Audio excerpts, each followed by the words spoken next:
If you've ever felt like or been concerned about not knowing enough in order to provide the service that you want, whether this is a brand new service that you want to add on to your business or you're just new starting out and working with clients, I want to make sure that you know about what clients actually care about, what clients actually end up complaining about, why they stop working with someone, where all the negative feedback comes in, because I think it just may surprise you and also help you get out of this space where you're worried about not knowing enough, or in this extended learning phase where you just got to know more and more and more, and there's no end in sight before you ever work with clients.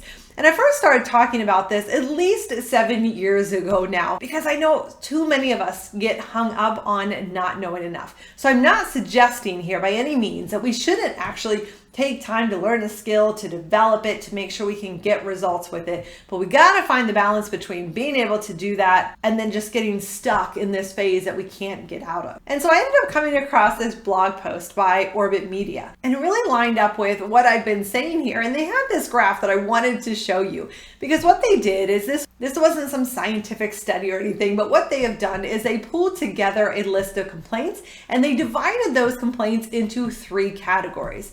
The first was planning and service. This was all about communication issues, listening, meeting deadlines, and managing expectations. The second category was technical and programming. This was complaints about capabilities, hosting issues, technical limitations.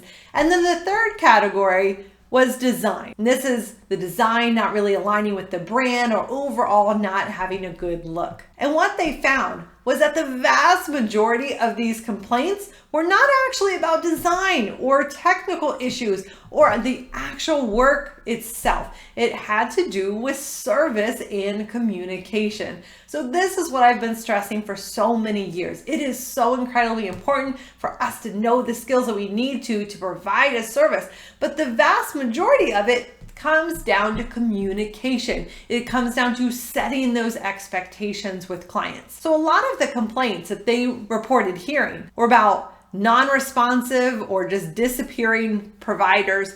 They were too slow, they didn't listen, or they were incompetent, they were misled, there was poor communication, projects that were never delivered or overpromised, deadlines were missed, people being rude or short, relaunching a site without approval, slow to respond, poor service, overpromised work, and just in over their heads. So you see, the bulk of a lot of this really has to do with service and communication, not the actual project work, the actual reason that they hired you. And if you take a look at this graph that they put together, you can see that by far, this was the biggest area of concern for people who were complaining. And I can tell you that this is what I heard from so many people, where they were coming to me looking for more work. And I know that they had worked with someone else, because these are the types of complaints I was hearing. The person disappeared on me. The person wasn't getting the work done. I couldn't get any feedback. I didn't know where they were at in the project. I didn't know if they were delivering what they said they would. And I call all this client baggage, because it definitely comes down to you from that last relationship. I don't know if you saw that video or not, but I'll link to it down below in case you're interested. And if you want to be able to make sure that you are not the one causing these complaints or getting this negative feedback, there's just really some small things that you can do that make a big difference in this area. So when it comes to the complaint about not listening, overpromising, or being over your head, here's a couple of things that you can do. First, be honest with what you can or can't do. And you can do this in a number of ways. The first is just simply letting the client know that that's not the type of work that you do or the types of projects that you take on. So you think it would be better for them to work with someone else, and you can refer them if you have someone else or not. The second is, if you are not able to provide that work, you can take on the project so long as you know that you can collaborate with someone else who does. In fact, this is how I did the bulk of all the projects that I first started out with for the first couple years at least of my business. And what I did is I was very strong in the design aspect. Now I could do programming, but I didn't love it and I didn't want to strive for more of that. And so what I did is I partnered with a developer. He was not good at the design work. So that is what we did. He was very strong at development. I was very strong at design. And we put those skills together in order to be able to deliver a high quality website to the client. And this, of course, was back before we had all these amazing tools that we do today, where you can build websites without coding and all of that, and all of these amazing plugins and everything that we have now. And the second way to avoid this is make sure that you are offering website planning before you ever start working with a client. If you missed my process on that, I will link to that below. Whether you want to get my process, you want to use my template to develop your own process as you go, you need to make sure that you are incorporating website planning, because this is how the client is always going to feel heard. They are going to know that you truly understand what it is that they want, and it's going to make sure that you have everything that you need in order to deliver real results for that client. Now, when it comes to complaints about being too slow, here's the one simple thing that you do.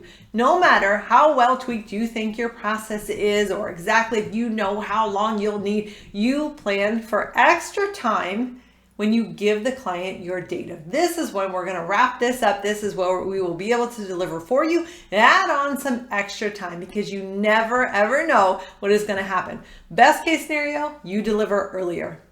Worst case scenario, you deliver on time. When it comes to the complaints about poor communication, not responding to requests, or being able to get in touch with the person, what I like to do is make sure that I schedule feedback times. Through my process, the client knows when it is that I am going to get back to them. They know what I'm going to be getting back to them. They know what I'm going to be requesting of them during that time. So they know all of this up front and can expect it. That way their mind is not wandering over there wondering, ooh, is this person really doing what they're supposed to? Are they going to deliver?